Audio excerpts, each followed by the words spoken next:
Hi అండి. ఈరోజైతే నేను కారంగా టేస్టీగా ఉండే వెల్లుల్లి గుడ్డు కారంనైతే చూపించబోతున్నానండి. ఇది చాలా సింపుల్గా చేసుకోవచ్చండి.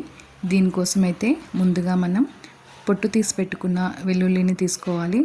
వీటిని రోట్లో వేసుకొని ఇలా కచ్చపచ్చగా దంచుకోవాలి. రోట్లోనే కాకుండా మిక్సీలో అయినా కచ్చపచ్చగా గ్రైండ్ చేసుకొని దాంట్లో కొద్దిగా జీలకర్ర వేసుకొని 3 స్పూన్స్ వరకు కారం, 2 స్పూన్స్ వరకు ఉప్పుని వేసుకొని బాగా కలుపుకోవాలి. ఇలా కలుపుకున్న తర్వాత మళ్ళీ అంతా కలిసే విధంగా బాగా దంచుకోవాలి.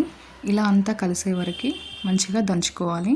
ఇలా దంచుకున్నాక స్టవ్ పైన ప్యాన్ పెట్టుకొని అందులో ఒక 4 స్పూన్స్ వరకు ఆయిల్ తీసుకొని 1 స్పూన్ జీలకర్ర వేసుకొని అందులోనే 2-3 ఎండుమిరపకాయలను వేసుకొని వేయించుకోవాలి. ఇలా వేయక అందులోనే కొద్దిగా కరివేపాకును కూడా తీసుకొని వేయించుకోవాలి.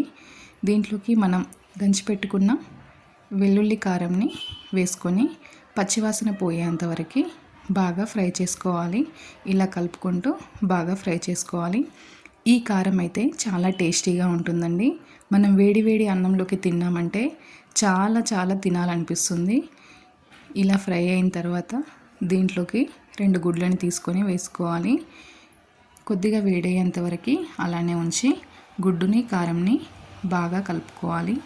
అంతా బాగా ఫ్రై అయ్యేంత వరకు ఇలా కలుపుకుంటూనే ఉండాలి.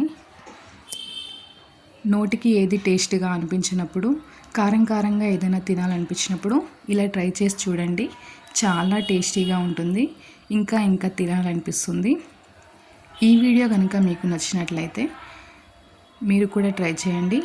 మీకు ఎలా వచ్చిందో కామెంట్ చేయండి. మా ఛానల్ని సబ్స్క్రైబ్ చేసుకోండి, లైక్ చేయండి, షేర్ చేయండి.